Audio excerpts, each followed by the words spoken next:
안녕하세요. 오늘은 GLP-1A, GLP-1 수용체 작용제라고 하죠.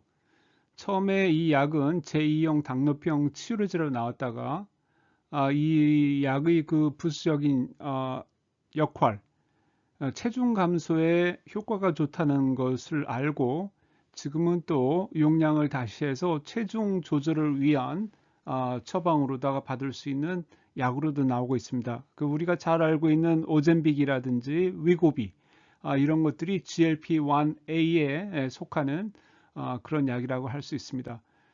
그래서 이 임상을 하다가 당뇨병과 제2형 당뇨병 임상을 하고 그렇게 하다가 이것이 그 알츠하이머 병에도 좋고 또 파킨슨 병에도 효과가 있는 것 같다 하는 아이디어를 가지고 한 10여 년 전부터 임상 1, 2, 3을 다 해서 이번에 작년에 임상 3이 다 종료를 했어요. 그리고 이에 대한 그 GLP-1A에 대한 그 신약에 대한 평가가 나왔습니다. 그래서 오늘은 이 평가에 대한 그 임상 3상에 대한 그 종료에 대한 결과를 강의해 보도록 하겠습니다. GLP-1 수용체 작용제가 있는데 이제 GLP-1이라는 게 있죠. 그래서 이제 아까 얘기했듯이 제2형 당뇨병 치료로 나온 약이고요. 지금은 이제 또 체중 감소로다가 다른 이름으로 다 해서 쓰기도 해요. 우리가 음식을 먹으며 음식을 섭취하면은 장벽에서 GLP-1이라는 그런 호르몬이 나옵니다. 그래서 이 호르몬이 어떤 작용을 하냐면은 우리 뇌에 가가지고 포만감을 올려주고 또 식욕을 억제시키고요. 또 췌장에 가면 인슐린을 자극해서 증가시키고 그다음에 글루카곤을 억제시키고 또 장에서는 특히 위에서의 그 음식물이 천천히 배출되도록 그 억제시키고 그다음에 장의 그 운동을 좀 억제시킵니다. 그래서 이런 문제가 뭐 그렇게 큰 문제는 아닌데 파킨슨병 환자들 중에 변비라든지 아니면 또 소장에서 너무 많은 그 시보라 그러죠. 그 소장에 너무 박테리아가 과잉 시켜갖고 가스 차는 거. 그래서 항상 그 복부가 이가 팽만해 있는 그런 건데 그런 것을 더 나쁘게 할 수가 있어요. 악화시킬 수가 있죠. 그래서 옛날에 저도 이 약을 소개를 하면서 그때는 한 임상 2에 들어가 있었는데 이 약을 소개를 하면서 이 약은 파킨슨병 환자들한테는 잘 어울리지 않는 약 같다. 그리고 또 이상에서 나온 그 운동 증상이 그 개선도 우리가 그냥 집에서 운동을 했을 때와 비교해서 그다지 뭐 좋지 않은 그 월등히 뛰어나지 않은 그런 약 성분이었습니다. 하지만은 요번에 이제 3상을 완전히 마치고 작년에 마치고 그 결과가 나왔어요. 그래서 요 원래 요 약물은 원래 그 처음에 발견은 그 도마뱀 아주 작은 도마뱀인데 아주 굉장히 그 좀 못생긴 도마뱀에서 발견된 건데 그래서 우리가 장에서 나오는 호르몬 작용하고 아주 비슷하게 작용을 해요. 그래서 우리가 일상 자연적으로 우리 몸에서 나오는 이 호르몬은 금세 나왔다가 금세 없어집니다. 그래서 그 생존 기간이 굉장히 짧아요. 그래서 이제 이것을 자연적으로 축출을 해서 이 GLP-1과 비슷한 역할을 하는 모방하는 그런 작용을 하는 그 분자를 가지고 이제 약을 만든 거죠. 그래서 장 호르몬은 아니고 요거하고 비슷한 작용을 하는 그런 약물이라고 할 수 있습니다. 파킨스 그 병에 대한 임상을 한 이유는요. 아까 얘기했듯이 그 엑스나티드가 여러 가지 면에서 파킨슨 병에 보호 효과가 있다는 그러한 그 시사성이 있었어요. 또 역학적 증거도 있었고, 그리고 또 이 이상에서 아주 고무적인 결과가 나왔고요. 그래서 또 다른 그것도 GLP-1 L 작용제인데 그 릭시니타티라는 약이 있었는데 거기서도 이거 임상적으로다가 그렇게 큰 성공은 아니었지만 성공했습니다. 그래서 2017년도에 이상 시험을 끝나고 그때는 62명이 했고 48주간 했으며 그 당시 이제 운동 증상을 특히 중점적으로 보고 어느 정도 개선이 됐나 했더니 한 3.5포인트 정도가 개선이 됐다 하는 결과가 이 상에서 나왔습니다. 그래서 이제 여기서 힘을 얻고 3상 시험에 들어갔던 거예요. 그래서 이제 3상 시험을 했죠. 익스나타이드 PD3 그 3상 임상 연구를 했습니다. 영국에서 했고요. 그 다음에 어떤 거냐면은 주 1회 2mg을 투여했고 2년간 96주를 했습니다. 환자는 요번에 194명이 참가를 했고요. 25세에서 80세 호네니안 스테이지는 2.5 또는 그 이하.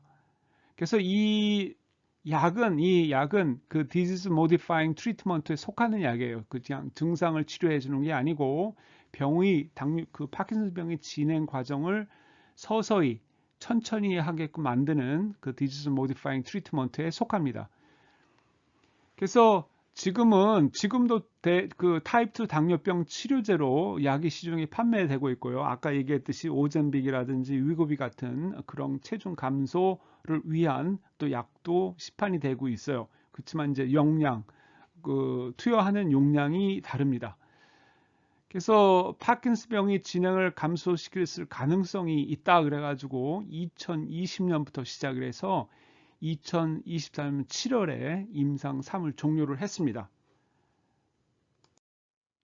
요거는 2017년 8월에 임상 2 그 연구 결과예요. 환자 62명, 48주, 그 다음에 이제 12주는 와시아웃 기간을 거쳐갖고 했는데 결국 운동 증상은 한 최소한 3.25 정도 포인트가. 그래서 여기서 그 차를 보면 한 3점이 좀 더 넘죠. 간격이 플라시보 위약하고 관계가. 그래서 이제 위에 빨간 것이 위약이고 이제 밑에가 익스나이드 요번에 3상 실험을 한 약입니다. 그래서 12주 때까지는 이렇게 아주 좋아지죠. 그래서 이제 한 3포인트 정도 감소가 되고, 이 포인트가 감소되는 게 좋아지는 거예요. 그 다음에 이제 위약은 증가하고, 그래서 48주 때 끝나고, 요 12주는 이제 와시아웃. 그랬더니 이제 약을 끝냈더니, 다시 이제 운동 증상이 나빠지는 결과 이렇게 나왔어요. 그래서 이것을 평균적으로 내니까 최소한 3.25포인트가 좋아지는 그런 결과를 이상에서 얻었습니다. 그래서 이 실험은 임상은 1차적으로 운동 검사를 해요. 운동 증상이 얼만큼 개선이 됐나. 그리고 2차적으로는 여러 가지 비운동 증상서에서부터 여러 가지 테스트를 합니다. 요것이 이제 임상 3에서 나온 96주간 이제 끝나고 나서 각 투약 환자의 그 개별, 투약 환자하고 위약 환자를 개별적인 그 임상 경로를 기록한 거예요. 잘 보세요. 여기서부터 시작해서 96주가 됐고요. 또 운동 부분에 그 포인트가 나왔습니다. 이렇게 보시면 어떤 생각이 드세요? 정신 없죠? 예, 맞습니다. 정신이 없어요.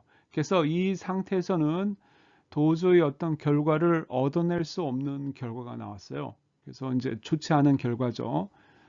그래서 임상 3회를 하면서 큰 문제에 봉착했습니다. 그래서 이제 96주 경과를 하고 임상 결과를 근본적으로 수치가 나왔는데 위약하고 비교를 했죠. 이렇게 해서 보면 96주에 보면 오히려 위약이 효과가 더 좀 나은 것 같아요. 그래서 평균적으로도 플라시보가 좀 나은 것 같고 약이 더 악화가 됐고, 그래서 전혀 효과가 없어요. 이렇게 보면 전혀 위약하고 효과가 없습니다. 그래서 이렇게 보면 그나마 플라시보가 좀 밑에 있고 약을 먹은 거는 좀 위에 가 있어요. 그러니까 더 안 좋다는 얘기죠.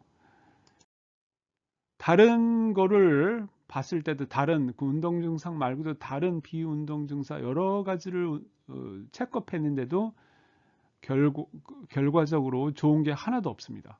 위약하고 그 플라시보하고 비교를 했을 때 다 거기서 거기 어떤 이런 상태로는 도저히 약을 시판할 수가 없는 그런 결과가 나왔어요. 그래서 이 연구의 목적은 아까 얘기했듯이 운동 증상이 진행에 어떤 변화가 있나 이런 것을 알아보기 위해 했는데, 안타깝게도 치료군하고 위약군 사이에 차이가 없음이 나왔습니다. 그 말은 그 파킨슨 병을 진행한 걸 늦춘다는 증거가 없다는 얘기예요. 그래서 두 군의 위약과 그다음에 그 치료군 두 군 간의 차이가 없어서 이 약은 삼상의 결과대로 한다면 실패를 했습니다.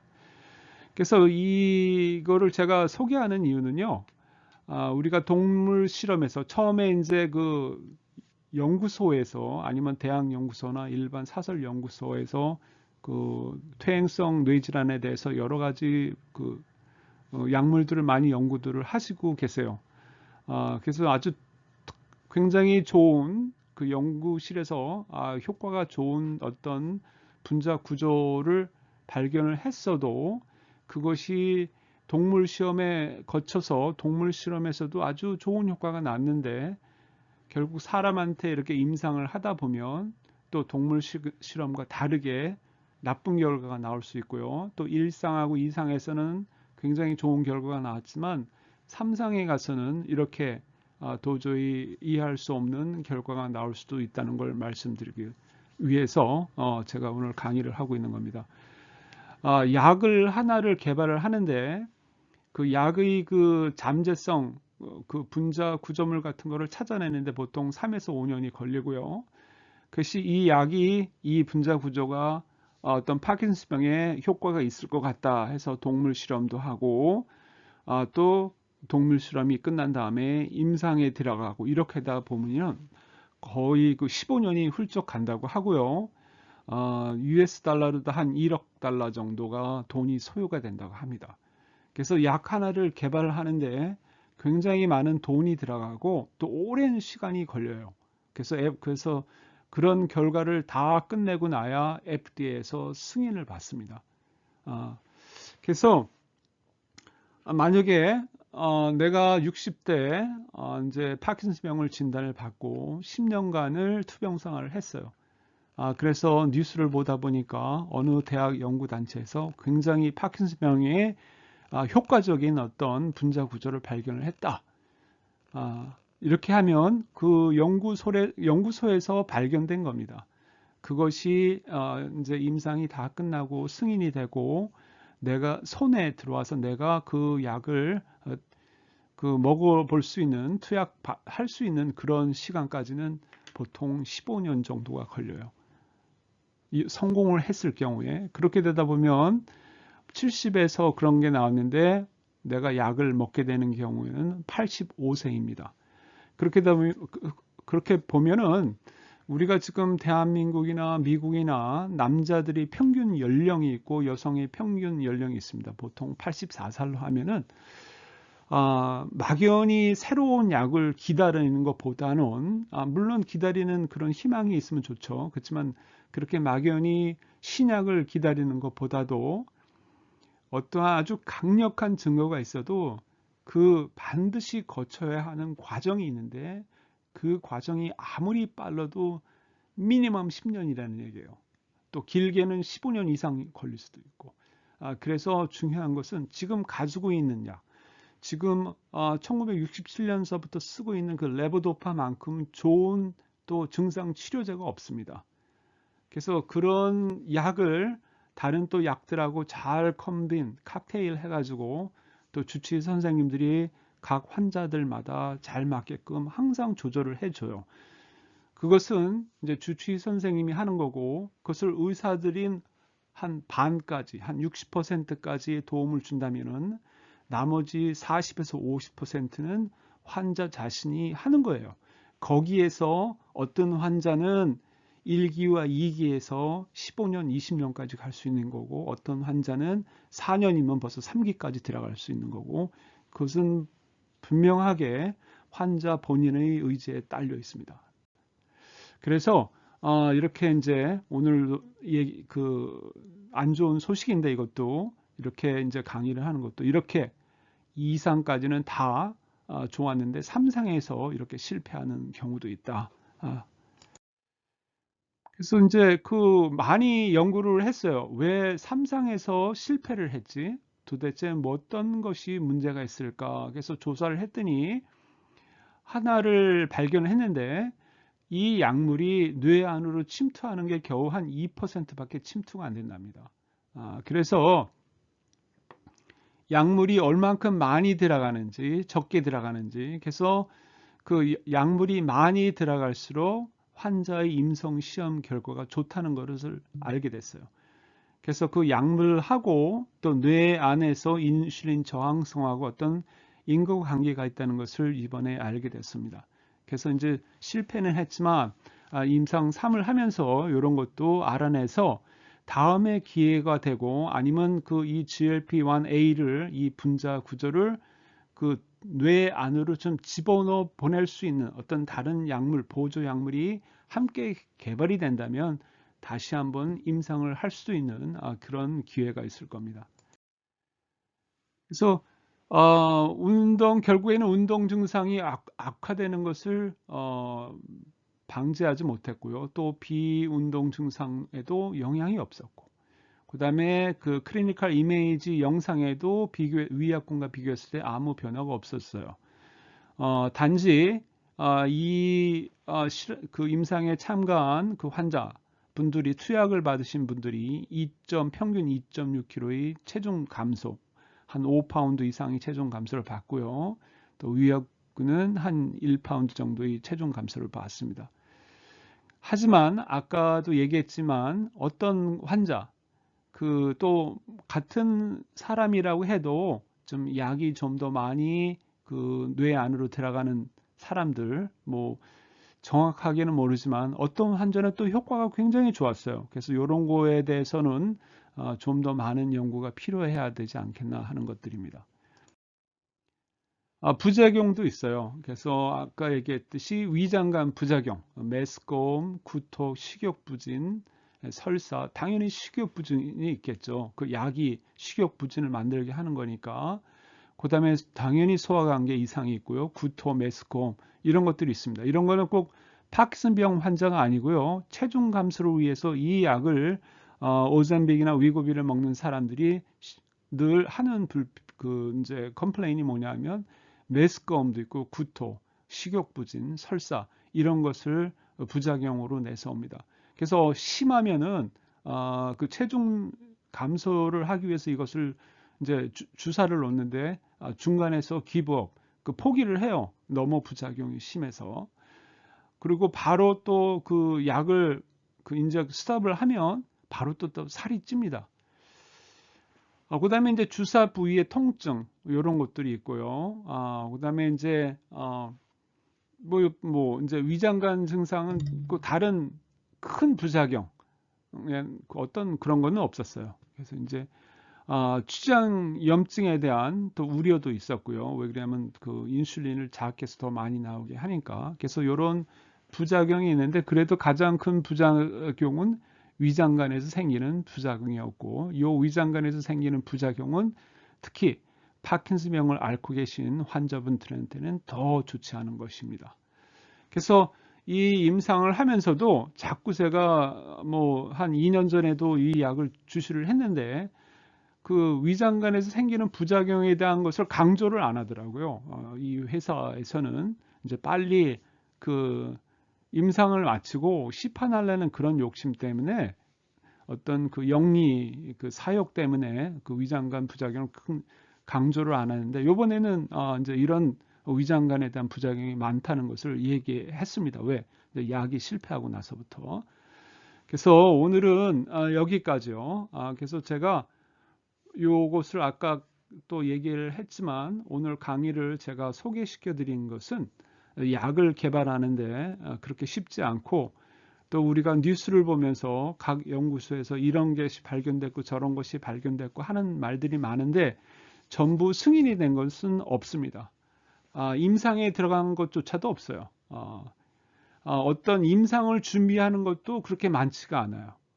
그래서 제가 2023년, 2024년 그 신약 소개를 할 때 대부분 거기에 있는 약들이 아직도 임상을 마치지 않고 아직도 하고 있어요. 그 위에 어떤 새로 나온 약들은 없고요. 그래서 제가 이제 자주자주 어떤 그 파킨슨병에 대한 것을 소개를 못하는 이유가 이렇게 정체되어 있고 굉장히 그 실험을 하는데 한계를 느껴요. 왜 그러냐면 사람이 뇌니까 살아있는 뇌를 뭐 어떻게 두뇌를 열어볼 수 있는 것도 아니고 그래서 이제 간접적으로 이제 생쥐를 가지고 많이 동물 실험을 한 다음에 그 다음에 임상을 하는데 돈이 굉장히 많이 들어갑니다. 그래서 무슨 그 실버 블렛이라고 하죠. 어떤 뭐 매직 블랙 같은 것은 아직은 없습니다. 그래서 시험실에서 아니면 연구실에서 어떤 것을 발견했다 하더라도 그것이 다 승인을 받아서 내 주치의 그 처방을 받아서 내 손에 들어올 때까지는 어느 정도 한 15년 정도 걸린다는 얘기예요. 그래서 너무 무작정 기다리지 마시고 이거의 신약에 대해서 너무 기대를 하지 마시고 지금 하고 있는 거, 지금 드시고 있는 그런 약들 그리고 우리가 또 집에서 할 수 있는 약들 제가 그래서 굉장히 강조를 하고 있는 거죠. 제가 각 주치 선생님들이 하는 거나 제가 하는 거나 학교에서 다 거의 비슷하게 배웠기 때문에 어느 의사 선생님을 가도 그 처방하는 거에 대해서는 거의 비슷합니다. 그렇지만 나머지 그 환자의 그 증상이 개선이 되는 게 틀리는 이유 중에 하나는 그 본인 스스로가 집에서 어떻게 투병 생활을 하느냐에 따라서 1년, 2년, 3년이 지난 다음에 굉장히 많은 차이가 생기기 때문에 제가 그런 거 환자 스스로 할 수 있는 것들 그런 거에 대해서 집중적으로 강의를 하고 있는 거예요. 그래서 오늘 여기까지 별로 좋지 않은 소식을 끝까지 들어주셔서 대단히 감사합니다.